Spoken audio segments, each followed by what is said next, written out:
Yay!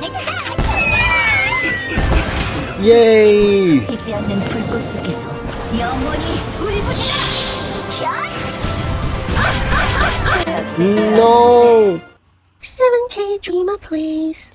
Hi guys, welcome back to my channel. We have a very challenging dungeon today, and it's been a long time since we have a real challenge for a special dungeon. In this case, we have Gelidus, Fire and Judas, and they all have question mark passives.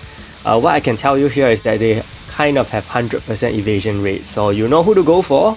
We have covered this hero in the previous video. For Gelidus, he does have his usual freeze set, and that's why you do need freeze resist, or if you would like to try to use fire, that's also possible, but I would not really recommend that unless you have a good team thought out for that, okay? So Gelidus hits pretty hard, and he's pretty dangerous because his skill set is based on PvE, and it so happens that this dungeon is PvE, okay, so that's why he will hit extremely hard. For Fire, she is able to cast the Agnes Flame, which we all hate so much, but in this case, it doesn't really hurt that much, I can tell you for sure. For Judas, he has very annoying CCs. He has Fear, Poison, Bleed, Changing Information. He also has Death, so that's something that you really want to go prepared against. And we are going to go in with the dungeon. This is my team right now. Since we have 3 targets, it is very logical to use Gelidus, and don't follow me, don't use Mei in the opening video. I mean, I just did that to try, and I failed miserably because Mei could not target the heroes, and she only went for 5, okay? So in this case, I'm using Zahara and Aris to land the incapacitation on Judas, okay? So in this case, Fire will still be in immortal form, and that's something that we have to take down eventually. So as I said, Gelidus is very tricky because he's very strong, and he does reduce your damage output. So first things is of course to cast Yuri's bottom skill to land the debuffs on the enemies so that you can actually do damage to them. And you see in this case, Gelidus does about 5.8 million, which is very decent. I will show you guys my skill set, my equipment later on, so don't worry. I didn't use mythical jewels, just to say, okay? And Aris will be here to cool down for you, and when she gets attacked, she will also be reducing your cooldown. So as you can see, Gelidus gets his skill ready very quickly again. And in this case, my Gelidus got his awakened skill already, so I would just use that instead because it is the strongest skill that he has. Being able to do damage based on the empty spots on the enemy side. So Gelidus awakened skill is a must use. 16 million kills off Gelidus and Judas. Okay, so Fire is not a big threat, okay? Because her Agnes Flame actually doesn't do that much. And if you do have, you have Aris, you have to use Aris. So Aris is able to cleanse with her top skill, so you don't have to worry too much about the Agnes Flame doing too much damage to you in case, you feel that you are taking too much damage from the Agnes Flame. But her Agnes Flame is really not as crazy as what we see in PvP because I think her attack stats are not that high in the first place. I use Eileen's top skill here to do turn decrease. As you can see, my entire team does not have any turn decrease except for Eileen, so I have no choice but to let it play out. And in this case, you just have to use basic attacks to save time if you want. Otherwise, you can just use random skills to get rid of her. It will do nothing though. So yeah. So Eileen killed here, and just in case you don't believe the consistency, I tried it again. In this case, my Eileen will land the turn decrease, gets rid of Fire's immortality. Fire will be normal next turn, and then my Eileen actually proceeds to kill her off. So I succeed both in 2 minutes 8 turns. Okay, so this is the equipment I use. Double crit for Gelidus because Aris does increase lethal. Double HP. Mythical HP is a must. Please use mythical HP armor, okay? The jewels are very basic. I use skill cooldown instead of awakening gauge. And then for his accessory, Willful Ring with increased damage on offensive. I don't think the increased damage on offensive is very crucial. You just have to give him Willful Ring for my case, okay? Freeze resist, ironically, and increased damage on universal as well as I think lethal rate. Crit rate increase. Yeah, crit rate increase. And of course increased damage on universal on the fighter sword as well. So try to give him your best equipment. For Yuri, HP Armor, Guardian Ring, and Defensive Jewels. Eileen as well, Guardian Ring. The reason why I gave them Guardian Ring is because they both have Revive, so I'm not too worried, but you know, if Gelidus counters your Yuri or Eileen, they will go down very quickly. Okay, so Guardian Ring. As well, Aris, she's on full counter with Willful Ring.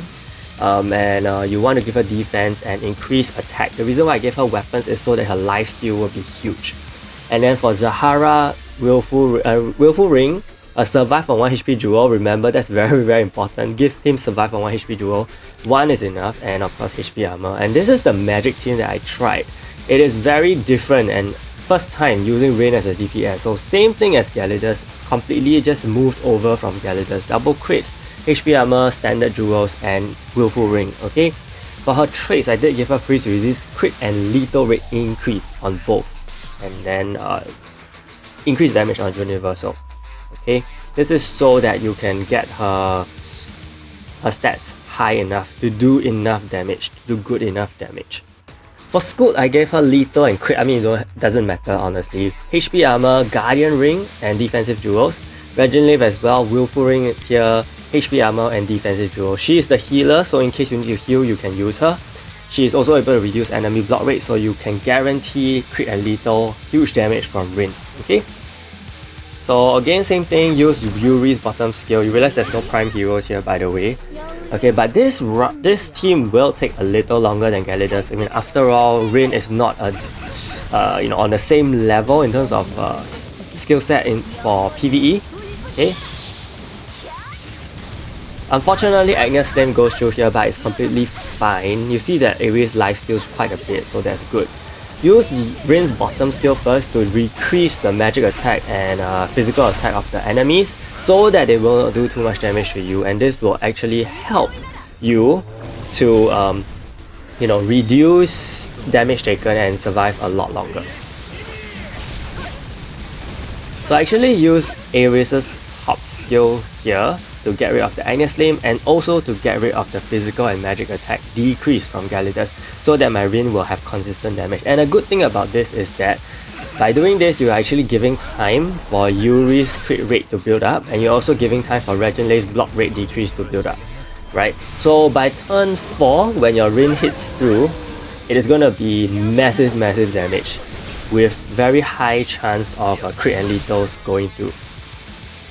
So in this case, I use Rin's top skill. This one is able to reduce counter attack rate, and you see 5 million. Not too bad actually, not too bad already.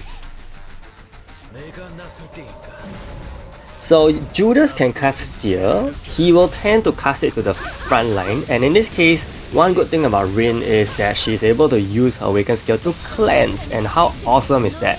So she will cleanse here, which means your Ares is going to continue to counter everything, and you see that Gelidus and Fire is already dead. I forgot to mention. So the Judas is the tanky one that we need to get rid of.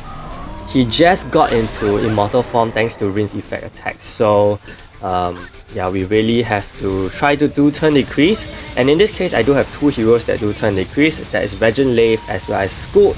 So I'm not too worried about the timing. Okay, even though it's already longer than the Gelidus team one. So in this case, you know, it's up to you. You can either use you can either use the turn decrease, or you can just let the basic attacks run. Do take note that Judas will cast poison and bleed, which will harm your Ares. Okay. So if you want, you can cleanse that from using Ares' top skill to cleanse the poison and bleed, which is gonna be very good for your whole team as well.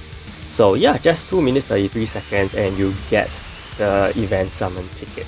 Okay, so for this event, we are actually having you can actually get prime hero selectors and tickets. I don't think the entire event will last 44 days, so you can only get one. So I would suggest you going for the selector, of course. The cost is not even too big of a difference, to my surprise. It's 24 and 20. So obviously the selector is more beneficial unless you have maxed out everyone, right? It's all the way up to NT, so you can get NT from the selector as well. So I hope this video helped, and if it did, do give it a like and subscribe to my channel. Big shout out to my channel members, ZMD Phoenix and the Mocha Cafe for the support. Stay tuned for more videos. Thank you so much and see you!